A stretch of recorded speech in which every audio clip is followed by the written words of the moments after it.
My name is Erika Juarez, and I will be presenting on private placement offering memorandum, term sheet, and due diligence. So a private placement memorandum, also known as an offering memorandum or PPM, is a document where the terms and securities to be offered in a private placement are outlined. The content and structure of a PPM may resemble that of a business plan, although a business plan is more about marketing and persuasive in nature. A PPM is more descriptive in style.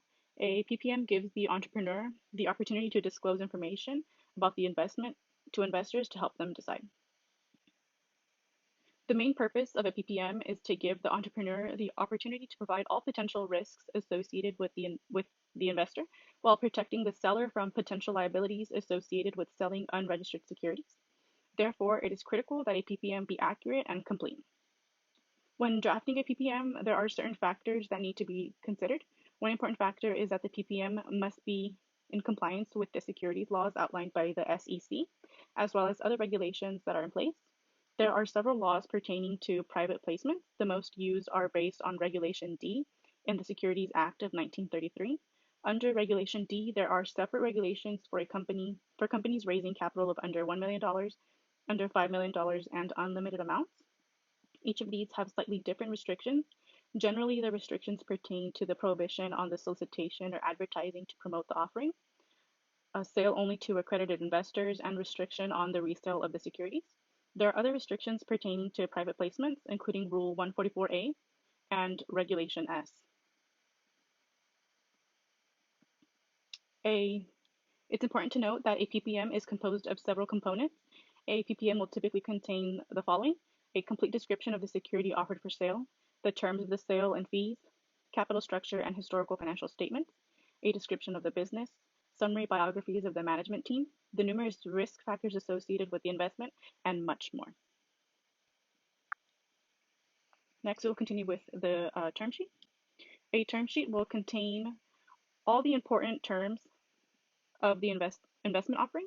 Generally, a term sheet is non-binding and is presented as a deal memo or letter of intent.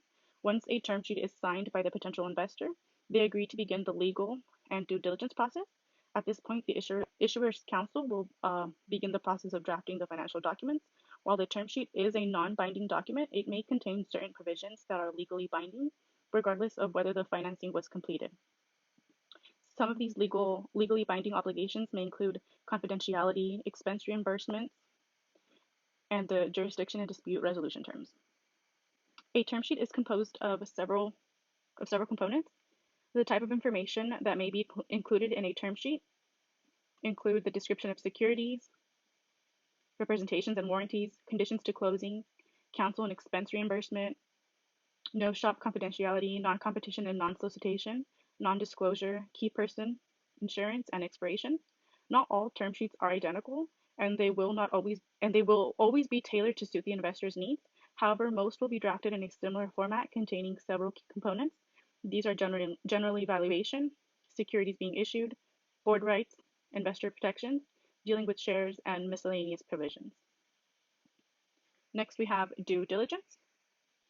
Due diligence is an investigation or review performed by a potential investor to confirm facts or details in offering documents provided by the issuing company. Before the potential investor makes an investment, they should analyze and verify the information that has been provided by the issuer.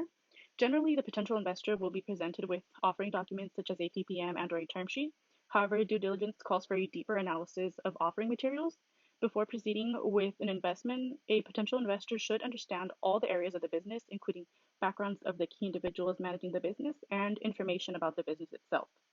In terms of private placement, due diligence intends to investigate all components of the business and the securities being offered.